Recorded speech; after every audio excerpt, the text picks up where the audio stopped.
Selamat datang di Pojok Santai.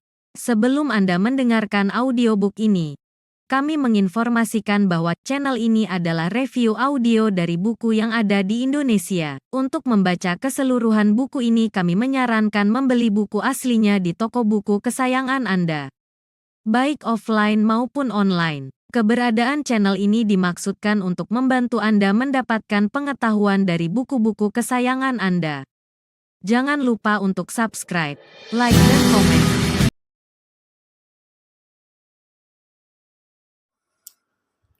Selamat datang di Pojok Santai, channel khusus yang membahas komik dan novel dengan cara asik. Adipati Karangsetra beserta istri, anak, dan pengawalnya tengah dalam perjalanan. Di tengah perjalanan, mereka mendapati sebuah rintangan yang sepertinya disengaja. Bagaimana selanjutnya? Bisakah Adipati Karangsetra melewati rintangan tersebut? Yuk, langsung saja disimak video kali ini.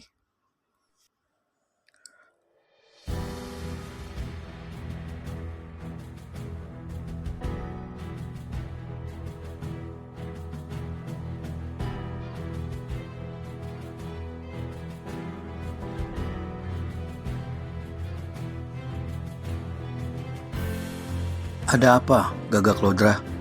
Tanya Adipati Karangsetra. Jalan kita terhalang, Gusti Adipati, saut Gagak Lodra. Maksudmu? Adipati belum menangkap maknanya. Gagak Lodra belum sempat menjawab, tiba-tiba saja kereta terhenti. Adipati Karangsetra melongokkan kepalanya menatap ke depan. Dia mendapatkan sebuah pohon besar tumbang menghalangi jalan mereka. Adipati Karangsetra keluar dari kereta.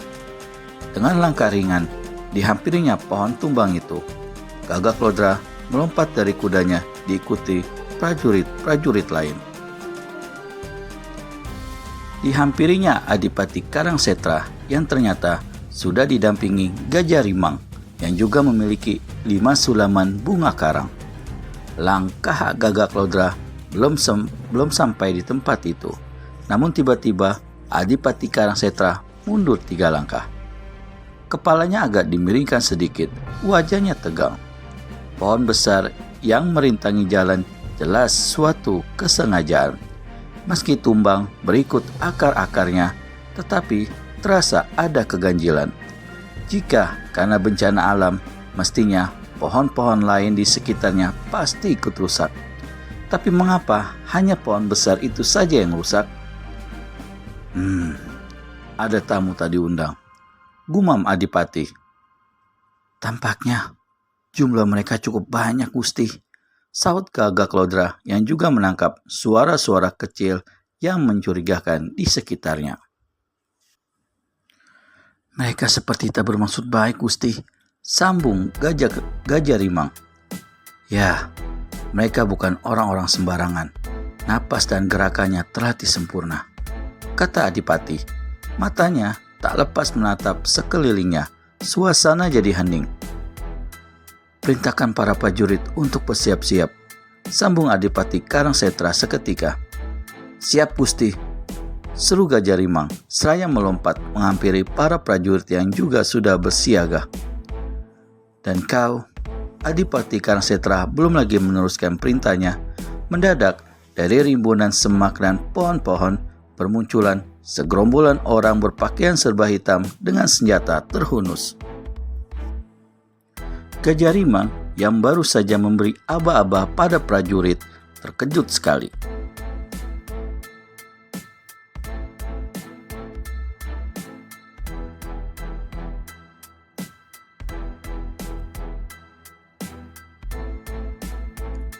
Dalam sekejap, gerombolan itu mengepung. Adipati Karangsetra menatap satu persatu para pengepungnya. Hatinya terkesiap ketika matanya tertumbuk pada seorang laki-laki tinggi, tegap, berkulit kuning. Wajahnya kasar, penuh brewok, sambil memegang tongkat berkepala tengkorak manusia. Adipati tahu siapa laki-laki itu. Iblis lembah tengkorak, desis Adipati Karangsetra bergetar. Gajah Rimang dan Gagak Lodra terkejut pula mendengar desisan Adipati Karangsetra. Mereka tahu bahwa iblis lembah tengkorak adalah seorang tokoh dari golongan hitam yang sulit dicari tandingannya. Ilmu tongkat samber nyawa yang dimilikinya sangat dahsyat. Belum lagi ilmu andalannya yakni bayangan setan neraka. Benar-benar tak tertandingi. Banyak tokoh aliran putih yang tewas di tangan iblis ini. Dan kini dia muncul dengan tiba-tiba. Iblis itu terkekeh. Tawanya disertai tenaga dalam yang sempurna hingga menggema ke seluruh penjuru. Seketika itu juga seluruh prajurit Karangsetra bergetar hatinya. Tak kusangka Adipati Karangsetra mengantarkan upeti hari ini. Sambung iblis lembah tengkorak, suaranya menggelegar meski diucapkan dengan tenang.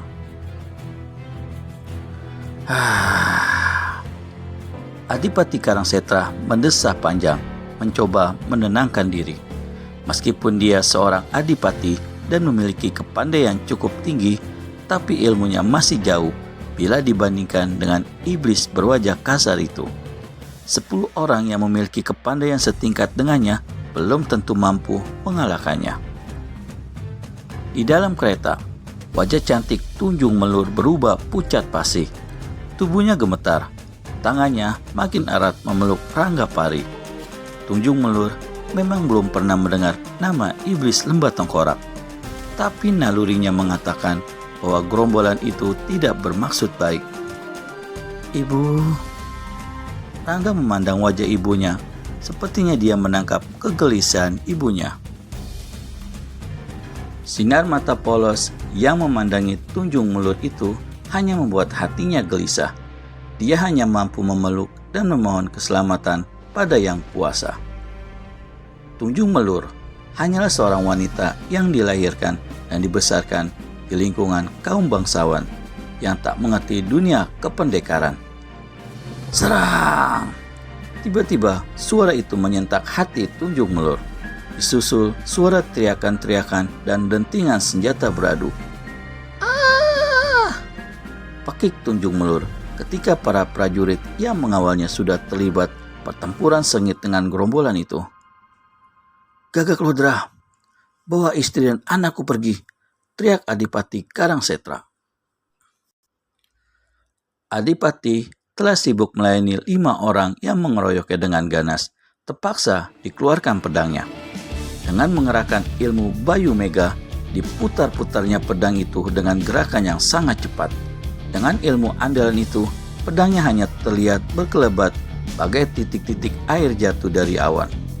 Gagak Lodra bergegas menghampiri kereta ketika mendengar perintah junjungannya itu.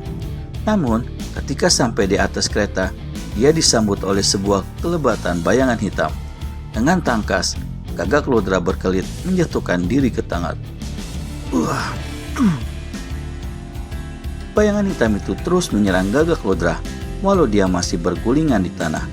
Dan betapa terkejutnya Gagak Lodra ketika tahu si penyerang adalah iblis lembah tengkorak. Gagak Lodra berkelit dan melompat bangkit. Tongkat berkepala tengkorak itu menyambar bagian kosong di sisi Gagak Lodra. Iblis itu terkekeh ketika serangannya dapat terelakkan. Kembali Gagak Lodra bersiap dengan pedang menyilang di dada. Matanya tajam memandang iblis lembah tengkorak yang tegak di depannya. Trak! Benturan senjata tajam terjadi lagi. Iblis lembah tengkorak dengan tenang menangkis serangan pedang yang begitu cepat dari Gagak Lodra. Seketika, Gagak Lodra melompat mundur sejauh 2 tombak. Tangannya seperti kesemutan saat pedangnya berbenturan dengan tongkat berkepala tengkorak. Dan alangkah terkejutnya Gagak Lodra ketika melihat pedangnya telah patah menjadi 2.